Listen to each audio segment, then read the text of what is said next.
On that day King Ahasuerus gave to Queen Esther the house of Haman, the enemy of the Jews.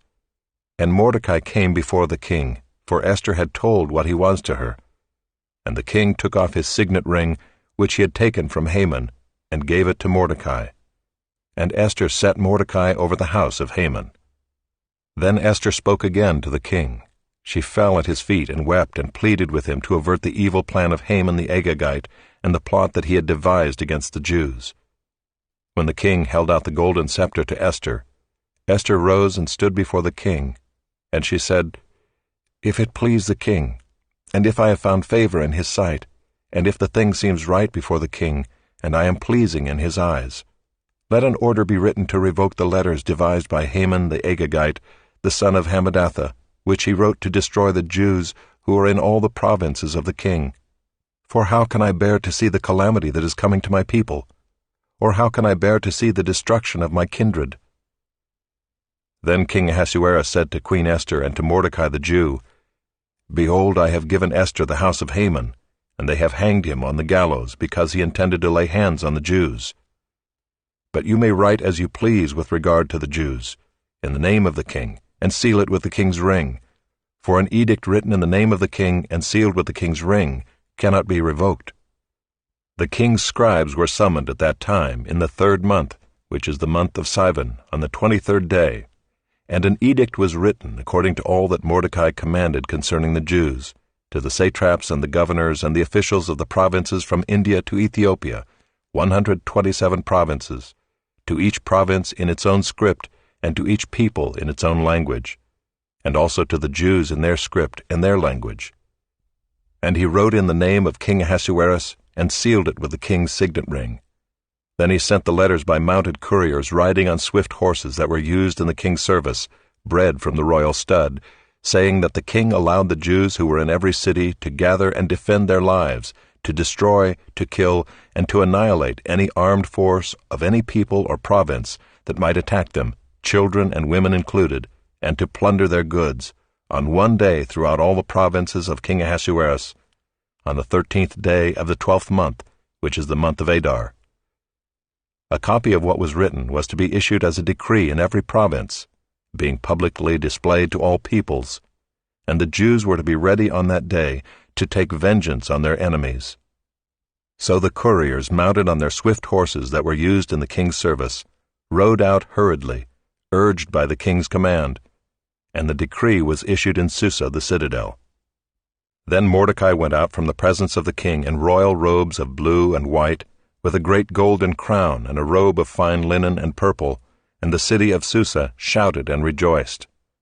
The Jews had light and gladness and joy and honor. And in every province and in every city, wherever the king's command and his edict reached, there was gladness and joy among the Jews, a feast and a holiday, and many from the peoples of the country declared themselves Jews, for fear of the Jews had fallen on them. Now in the 12th month, which is the month of Adar, on the 13th day of the same, when the king's command and edict were about to be carried out, on the very day when the enemies of the Jews hoped to gain the mastery over them, the reverse occurred. The Jews gained mastery over those who hated them. The Jews gathered in their cities throughout all the provinces of King Ahasuerus to lay hands on those who sought their harm, and no one could stand against them, for the fear of them had fallen on all peoples. All the officials of the provinces and the satraps and the governors and the royal agents also helped the Jews, for the fear of Mordecai had fallen on them. For Mordecai was great in the king's house, and his fame spread throughout all the provinces, for the man Mordecai grew more and more powerful. The Jews struck all their enemies with the sword, killing and destroying them, and did as they pleased to those who hated them.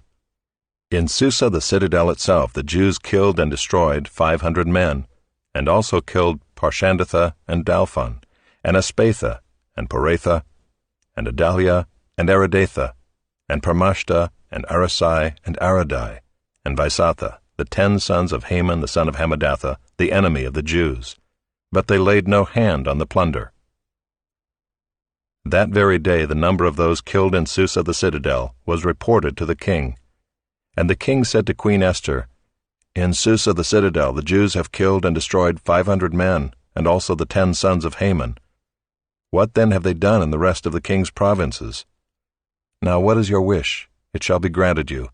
And what further is your request? It shall be fulfilled. And Esther said, If it please the king, let the Jews who are in Susa be allowed tomorrow also to do according to this day's edict, and let the 10 sons of Haman be hanged on the gallows. So the king commanded this to be done. A decree was issued in Susa, and the 10 sons of Haman were hanged. The Jews who were in Susa gathered also on the 14th day of the month of Adar, and they killed 300 men in Susa, but they laid no hands on the plunder. Now the rest of the Jews who were in the king's provinces also gathered to defend their lives, and got relief from their enemies, and killed 75,000 of those who hated them, but they laid no hands on the plunder. This was on the 13th day of the month of Adar, and on the 14th day they rested, and made that a day of feasting and gladness. But the Jews who were in Susa gathered on the 13th day and on the 14th, and rested on the 15th day, making that a day of feasting and gladness. Therefore the Jews of the villages who live in the rural towns hold the 14th day of the month of Adar as a day for gladness and feasting, as a holiday, and as a day on which they send gifts of food to one another.